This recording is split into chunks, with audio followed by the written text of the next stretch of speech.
2021. Hoping for a better year. Let's start off on the right foot. And in my way of starting off on the right foot, I like to review an album. And that album, you read the title, you saw the name, that's why you clicked on the video.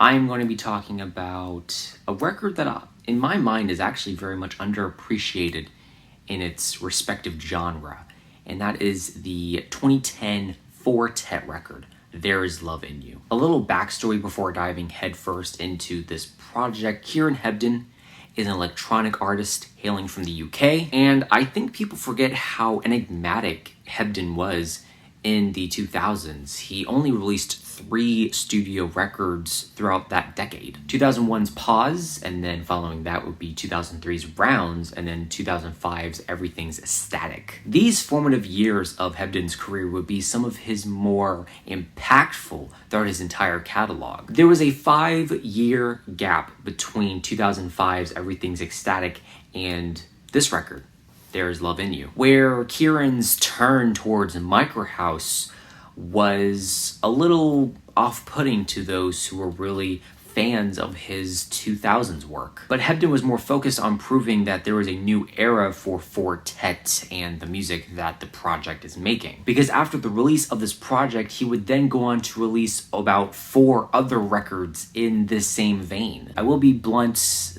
they aren't as good as what's on this project, because There Is Love in You is a focused, honed-in sound that is unlike anything in its genre, in my mind. And you can say that about 4-Tet's music as a whole, but there is not a record that is similar to this project. And I've tried, trust me, I've tried. The best thing I can do is look up the MICROHOUSE genre on the Rate Your Music charts, and by looking at the charts, while not abysmal, there's nothing here that is close to what 4-Tet was doing on this project. What really stands out on this 9-track, 47-minute project is how homemade and natural it sounds. So much so that it feels like it was engineered to sound such a way. Take into account the drums and the percussion on the opening and closing tracks, where it feels nothing more like a demo of someone testing out a drum kit. And that's no mark on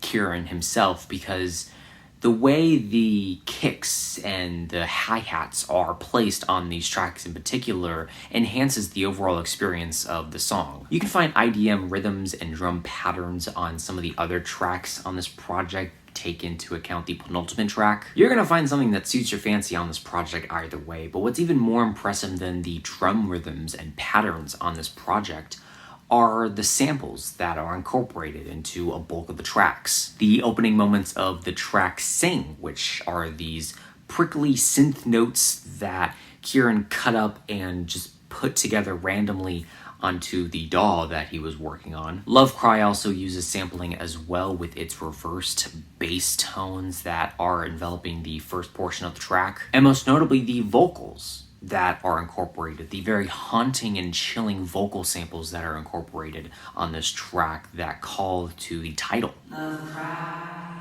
Love Cry. It's more of a roughly chopped and screwed version of that, but what's even more rough and more chopped is actually the opening track, Angel Echoes. The disorienting vocal snippet sounds kind of like nothing when you first listen to it, but you start to realize, or maybe you just now realize, me telling you this will make you realize, that the chopped up vocals are actually saying the title of the album. Kieran seems to be very interested on continuously impressing the listener on this opening track, where he can just easily put instrumentals on top of one another, and it doesn't sound at all disorienting or cluttered. The vocal samples, the drums, the wind chimey synths in the background that are just plucking away. They all have space to breathe, and there are even some effects thrown into the track as well. This is a very linear track. A lot of the songs on this project are very linear, with the exception of one or two. The most notable exception to this linear progression in the track listing is the song Circling, which instead of just one build, there's two. And both builds have a very beautiful payoff and a very beautiful send-off within each, in some way, crescendo. Hebden builds these songs up similar to how a post-rock band builds a song up, but instead of a big crescendo, you're led up to the crescendo. Before you even realize you're in the crescendo, the song's over. Maybe to some that might be a little frustrating, but for me personally, I love just how a lot of these tracks, the instrumentals just build on top of one another in such a creative way. It feels like every single moment on this project has a purpose, has an idea that it relishes in, and it goes into that idea and it accomplishes what's being done in spades. Even the shorter and more subtler moments on this project, such as the track Reversing, still has a potency that is undeniable. And the somewhat quaint final track of this project, She Just Likes to Fight, is a very welcome send-off to this entire project. There are a lot of musical ideas explored on this project that I would really love to take the time to dive into, such as the glistening synth chords or arpeggios on a few of these tracks. Almost like a running motif throughout this entire project, just sometimes they're glistening, they're sparkly, a little airy as well. But like I said earlier, the beauty behind this project is just how homemade and hand-spun it feels. I also have to admire the pacing and the placing of these tracks on this project. Scattered between the longer 6, 7, 8, 9-minute cuts on this project, you have the subtler and more quiet moments. In essence, this project is electronic music's answer to field recordings, to nature sounds. Despite there being some audio recordings and snippets put into some of these tracks, most notably the ending of Plastic People, where it sounds like a toddler is playing with a toy xylophone and a few other sounds incorporated as well. Funny enough, this audio snippet is actually connected to one of the more playful songs on this project. There are a multitude of ways to look at this project given each individual track.